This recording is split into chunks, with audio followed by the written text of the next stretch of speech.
let's see, why democracy is mathematically impossible. Democracy might be mathematically impossible. This isn't a value judgment, a comment about human nature, nor a statement about how rare and unstable democratic societies have been in the history of civilization. Our current attempt at democracy, the methods we're using to elect our leaders, are fundamentally irrational, and this is a well-established mathematical fact. This is a video about the math that proved that fact and led to a Nobel Prize. It's a video about how groups of people make decisions and the pitfalls that our voting systems fall into. Okay. One of the simplest ways to hold an election is to ask the voters to mark one candidate as their favorite on a... What if we just did, let me just theorize here, like what would be, I think the truest democracy would be, to save everybody time, what if you all gave your vote to one person, let's say me, and then I just make the choices. Do you know what I'm saying? So it is a democracy, but like I'll do all the choices. I'll make the decisions, and you can't question them. But it's not like it would be a democracy. It's a perfect democracy because I will know what you want and I'll pick it for you. Is that more time for grinding? Yeah, then you have more time to grind. On a ballot. And when the votes are counted, the candidate with the most votes wins the election. This is known as first past the post voting. The name is kind of a misnomer though. There is no post that any of the candidates need to get past. The winner is just the candidate with the most votes. This method likely goes back to antiquity. It has been used to elect members of the House of Commons in England since the 14th century, and it's still a common voting system with 44 countries in the world using it to elect its leaders. 30 of these countries were former British colonies. The US, being a former British colony, still uses first past the post in most of its states to elect their representatives to the Electoral College. But first past the post has problems. If you are selecting representatives in a parliament, you can and frequently do get situations where the majority of the country did not vote for the party that ends up holding the power. In the last 100 years, I don't like calling us a former British colony. You know? It's like... It's more like Britain was formerly able to hang out with us. You know, it's like I don't know who LeBron's dad is. What if his name was John? I wouldn't call LeBron John's son. I would call that guy LeBron's dad. Do you know what I'm saying? Like, we're the LeBron in this situation, and Britain would be the dad. Do you understand? I think we're on the same page.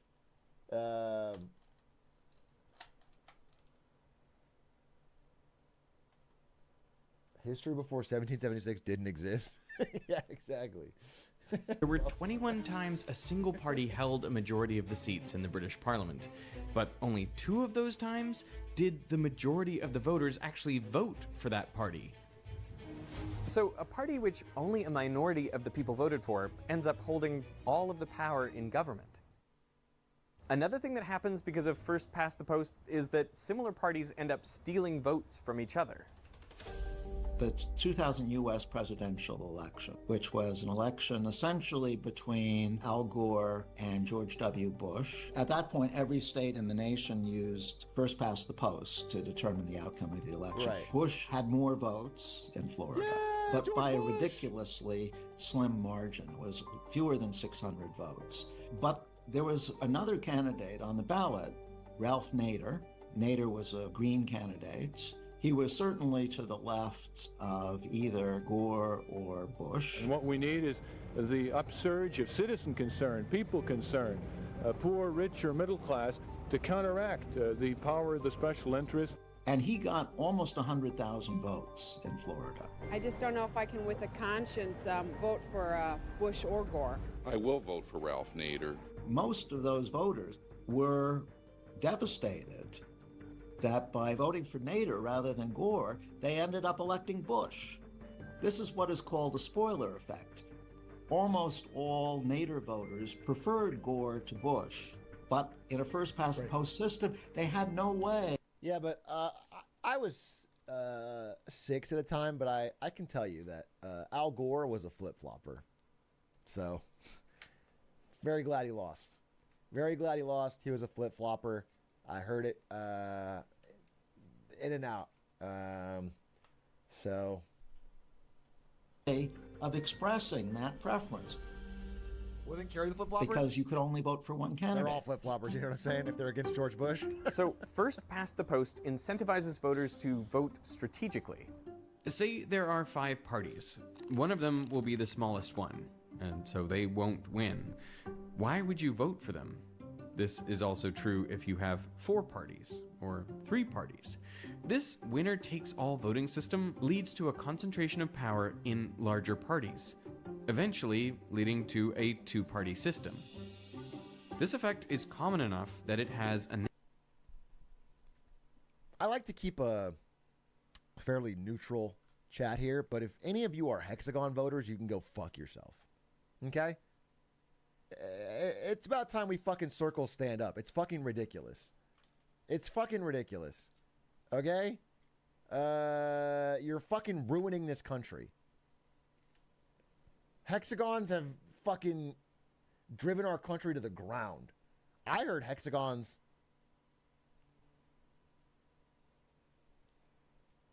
want to eat and kill your kids in that order. Circles, though. Circles, though. They'll save everything. Name. Duverger's Law. So, first past the post isn't a great option. So, what else could we do? Well, we can say that a candidate can only win an election if they get a majority, at least 50% plus 1 of the vote. But what if we hold an election and no one gets a majority? We could go to the people who voted for the candidate with the fewest votes and ask them to vote again, but choose a different candidate. And we could repeat this process over and over, eliminating the smallest candidate until one candidate reaches a majority. But holding many elections is a big hassle. So instead, we could just ask voters to rank their preferences from their favorite to their least favorite. Rank and if their choice favorite candidate voting? gets eliminated, we go to their second preferences. Communism! When the polls close, you count the voters' first choices. If any candidate... You literally might as well put a Kalashnikov in every fucking child's hand and march us off to the gulag as Stalin's ghost looks on if you're going to do ranked choice voting. I swear to God, dude. This is... I didn't know Veritasium had fallen so far.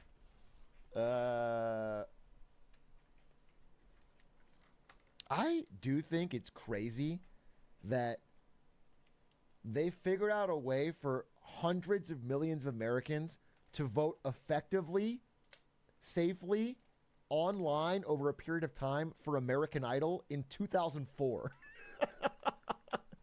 And we can't possibly do it for the presidential election in 2024.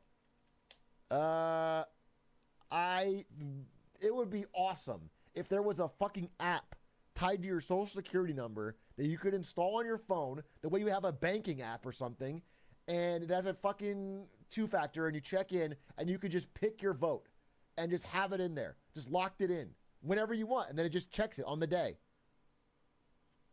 That'd be awesome. That'd be great. What about poor people? Oh, they should vote. I'm sorry, was I not clear about that? No, if you're poor, I don't think your vote should count. Obviously. Was that not No. I'm not even I would even check the model of the phone. If it's not like the latest Samsung at worst, then I wouldn't even count it. It has a majority of the votes, then they're the winner. But if no candidate has a majority, the candidate with the fewest votes gets eliminated, and their ballots are distributed to those voters' second preferences. And this keeps happening until one candidate has a majority of the votes. This is mathematically identical to holding repeated elections. It just saves the time and hassle, so it's referred to as instant runoff. But the system is also known as preferential voting or ranked choice voting. And instant runoff doesn't just affect the voters, it affects how the candidates behave towards each other. It was the Minneapolis mayor's race, 2013. They were using ranked choice voting. The incumbent mayor had stepped down, and there were all of these people came out from the woodwork wanting to be mayor. There are 35 candidates. And so you would think if there's 35 candidates, you'd want to dunk on someone, you'd want to like kind of elbow yourself into the spotlight. That's not what happened. These 35 candidates, all of them were really nice to each other. They were all super cordial, super polite, to the degree that at the end of the final mayoral debate, they all came together and they sang Kumbaya together. I don't want ranked choice voting anymore. I unironically supported it before, now I don't. That's cringe. Too cringe, dude. They ruined it. This is the celebrities singing Imagine of the pandemic.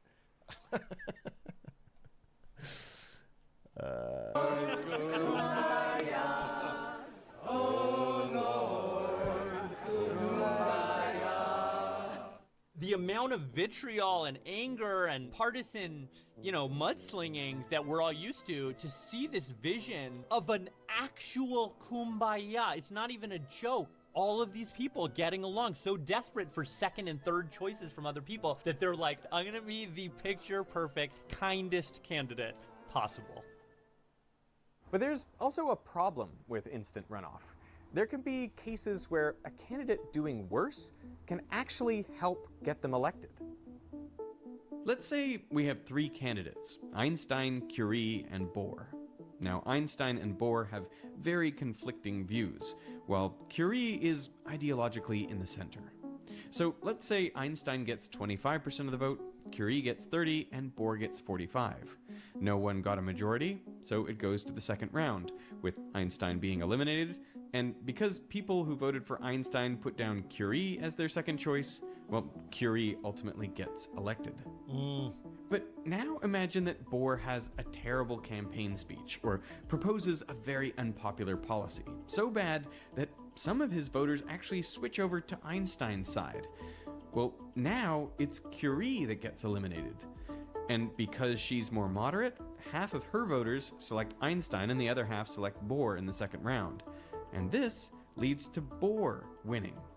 So Bohr doing worse in the first round actually leads to him winning the election. Clearly, this isn't something that we want in a voting system. This is what the French mathematician Condorcet also thought.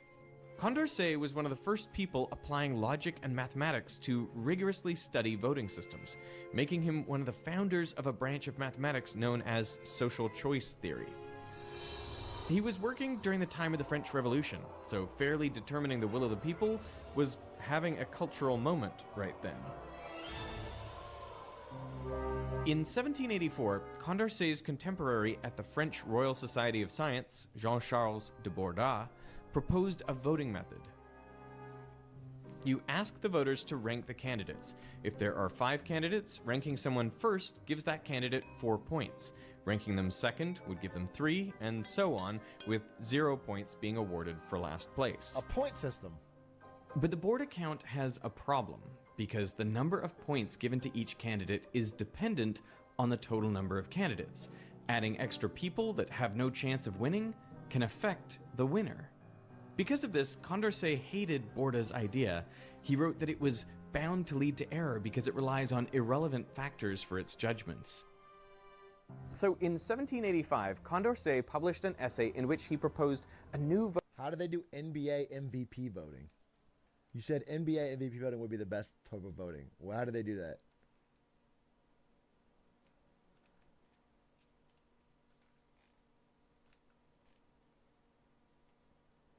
Vibes? Can we just make this LeBron picks it? 100 people just vote on vibes? That would be funny. What if our election was a randomly selected 100 Americans just vote on vibes on the spot? We don't do a whole national thing.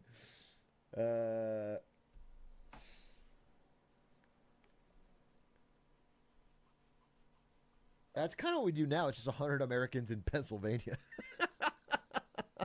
It's actually not too different who decides our president. Voting system, one he thought was the most fair. Basically, the winner needs to beat every other candidate in a head-to-head election. But with more than 2 candidates, do you need to hold a large number of head-to-head elections to pick the winner? Well, no. Just ask the voters to rank their preferences, just like in instant runoff, and then count how many voters rank each candidate higher than each other candidate. This feels like the most fair voting method. This voting system was actually discovered 450 years earlier by Raymond Lull, a monk who was looking at how church leaders were chosen. But Lull's ideas didn't make an impact because his book, Ars Electionis, The Art of Elections, was lost and only rediscovered in 2001. So the voting system is named after Condorcet and not Lull. Get owned. Sushi, which is preferred to burgers, and so on. Just go to the closest one, you freaks. This situation is known as Condorcet's paradox. Condorcet died before he could resolve this problem with his voting system. He was politically active during the French Revolution, writing a draft of France's constitution. In 1793, during the Reign of Terror, when Le Montaigne came to power, he was deemed a traitor for criticizing the regime, specifically their new constitution. The next year, he was arrested and died in jail. Well, that's fun. Over the next 150 years, dozens of mathematicians were proposing their own voting systems, or modifications to Condorcet's or Borda's ideas. One of those mathematicians was Charles You know what would be a dope voting system is like a D&D based one, where you roll like a voteception check, and whatever number you get is how much your vote is worth. So if you get a 20, you get 20 votes. So it's kind of like normal voting, but it's a little bit of gambling, which Americans love. And then number 2, it rewards the lucky. So we'll get a president who's like more picked by lucky people.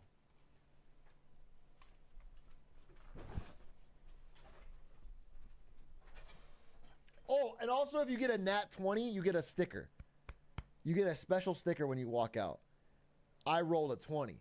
And then everyone would do it because it would be like, it would get younger people to vote. And if you roll a 1, you'll get like a little poop emoji sticker too. And you'd be like, oh, I stunk out with a 1. But it's still funny. You know, so everyone can still like go to school and work and be like, yeah, I rolled a 1. I think that's a good idea. Dodgson, better known as Lewis Carroll. When he wasn't writing Alice in Wonderland, he was trying to find a system to hold fair elections. Oh my God, and you can buy a reroll. That way we can finally tax the rich who already buy our elections anyway. Okay? You can buy a reroll, and it'll help fund our government. This is not a bad idea. 20 votes is not even that, like, crazy that it would, like, this is not a bad idea.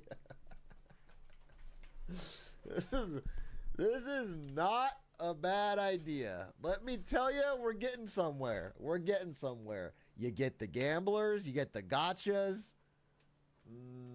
How much money per reroll? $8. $8 per reroll, but it goes up every time.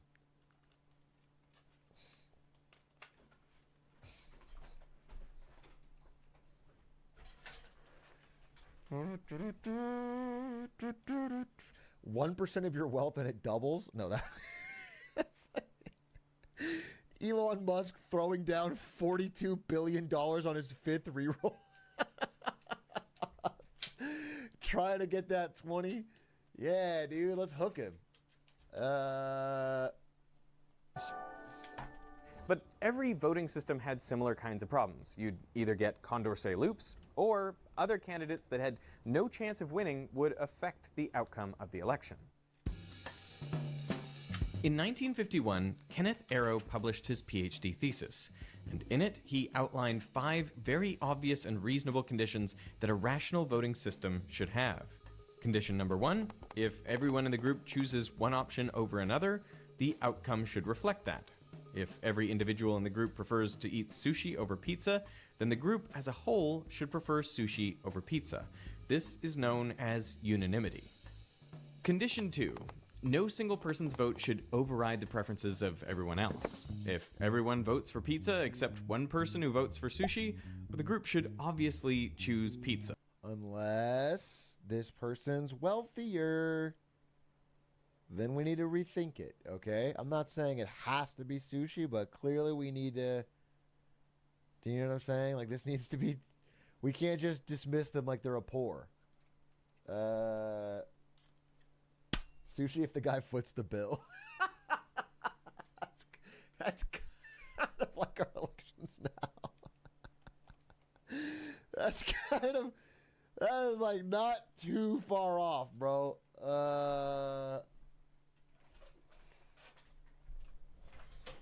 That's funny.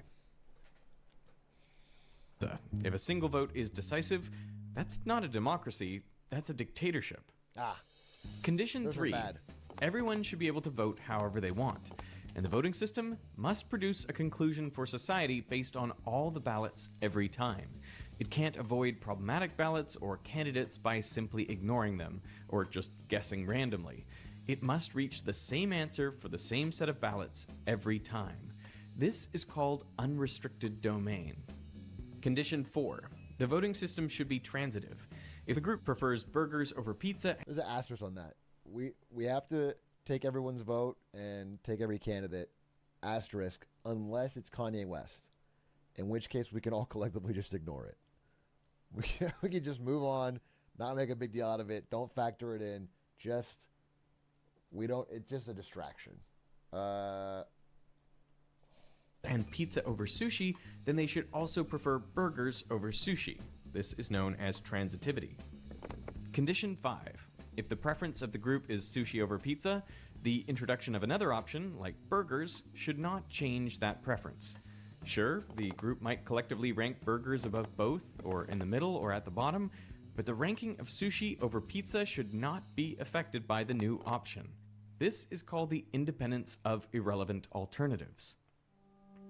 But here's the thing. Arrow proved that satisfying all 5 of these conditions in a ranked vote... I wonder if that holds true in real life.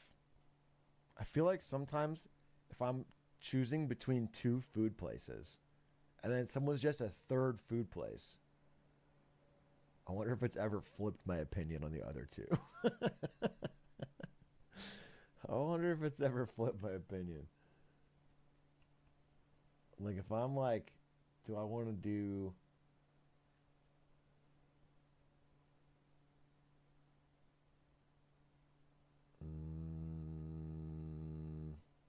I guess not. But here's the thing. Sometimes I say, damn, wait, that hits, just to ease the tension. You're a good friend. You're a good friend. Everyone's arguing over food, and you just go, damn, wait, that hits. Yeah, Chipotle hits. You're a chiller. You're real. Even if you don't want to do it. That's great. You should...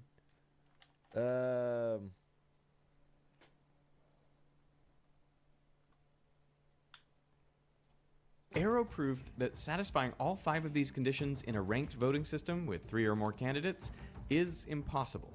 This is Arrow's impossibility theorem, and it was so groundbreaking that Arrow was awarded the Nobel Prize in Economics in 1972. So I want to go through a version of his proof based on a formulation by Giannakopoulos. Okay. So let's say there are 3 candidates running for election: Aristotle, Bohr, and Curie. But we'll refer to them as A, B, and C. And we have a collection of voters that will line up in order. So we have voter 1, 2, 3, and so on, all the way up to N. Okay. Each of these voters is free to rank A, B, and C however they like. I'll even allow ties. Now, the first thing we want to show is that if everyone ranks a particular candidate first or last, then society as a whole must also rank that candidate first or last. Let's arbitrarily pick candidate B. If, say, half of the voters rank B first and half rank B last, then the claim is our voting system must put B either first or last. And we'll prove it by contradiction. So say this is how everyone voted. If our system does not put B first or last, but rather in the middle, say A is ranked above B, which is above C, then we'll get a contradiction. Because if each of our voters moved C above A, then by unanimity, C must be ranked above A. However, because we didn't change the position of any A relative to B, A must still be ranked above B. And because we didn't change the position of any C relative to B, C must still be ranked below B. And by transitivity, if A is preferred to B and B is preferred to C, then A must be ranked above C. But this contradicts the result by unanimity. Right. And that proves that if everyone ranks a candidate first or last, then society must also rank them first or... Fine, we'll get sushi. Fine, Dave, we'll get sushi. Christ, I just wanted pizza.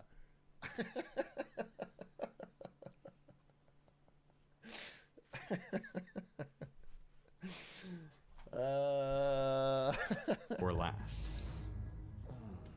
Now let's do a thought experiment where every voter puts B at the bottom of their ranking. We'll leave the ranking of A and C arbitrary. Well then, by unanimity, we know that B must be at the bottom of society's ranking.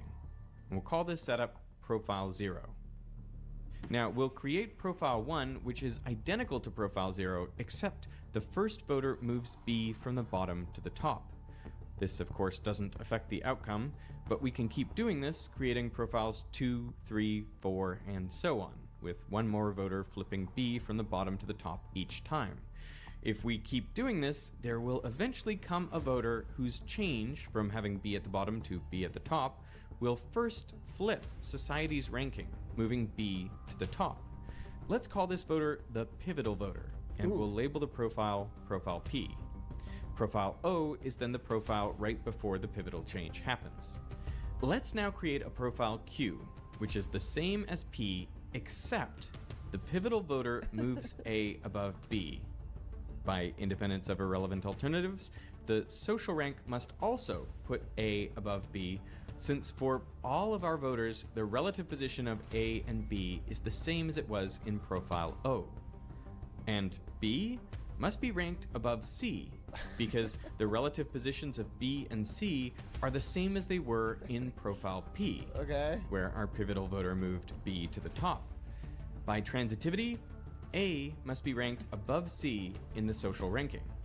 This is true regardless of how any of the non-pivotal voters rearrange their positions of A and C. Cab! Because these Oh, he's saying cab, like the taxi cab. I get it. I get it. I understand. rearrangements don't change the position of A relative to B or C relative to B. This means the pivotal voter is actually a dictator for determining society's preference of A over C.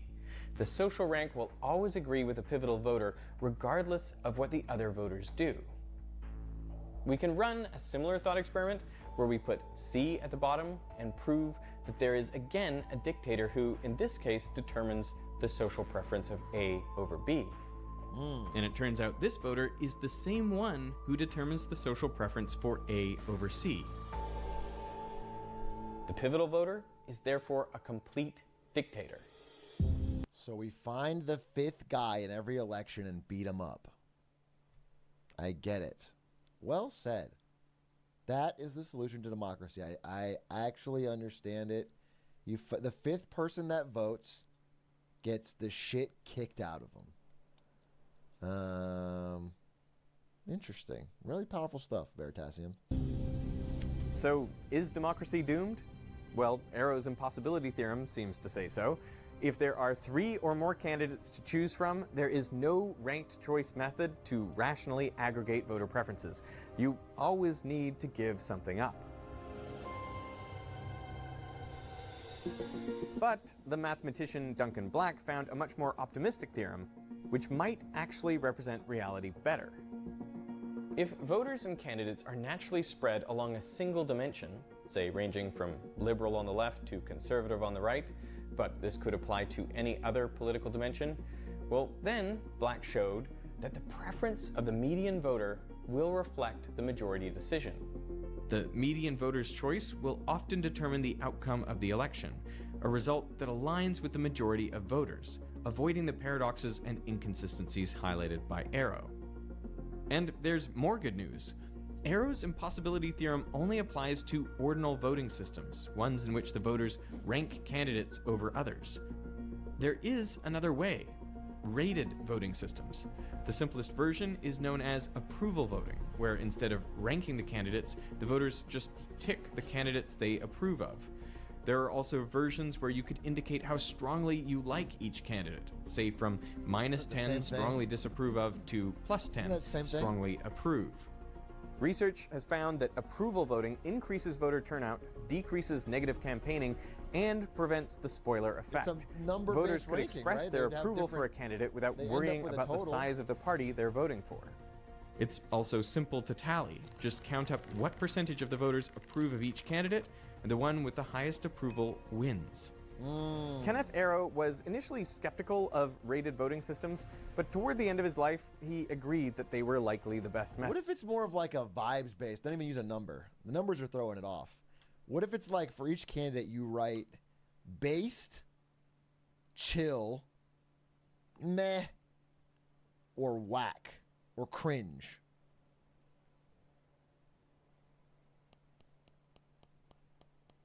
What if it's an emoji based? That'll get Americans on board. What if you have to put an emoji for every candidate? Okay? And then we sort of use that vibe. We add up everyone's emoji totals, and then based on that, we sort of kind of should know.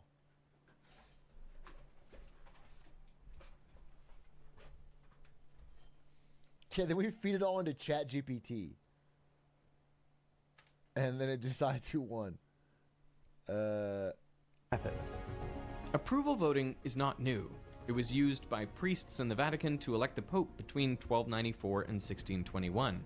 It's also used to elect the Secretary General of the United Nations. But it hasn't been widely used in large-scale elections, and so more real-world testing is likely required. So is democracy mathematically impossible?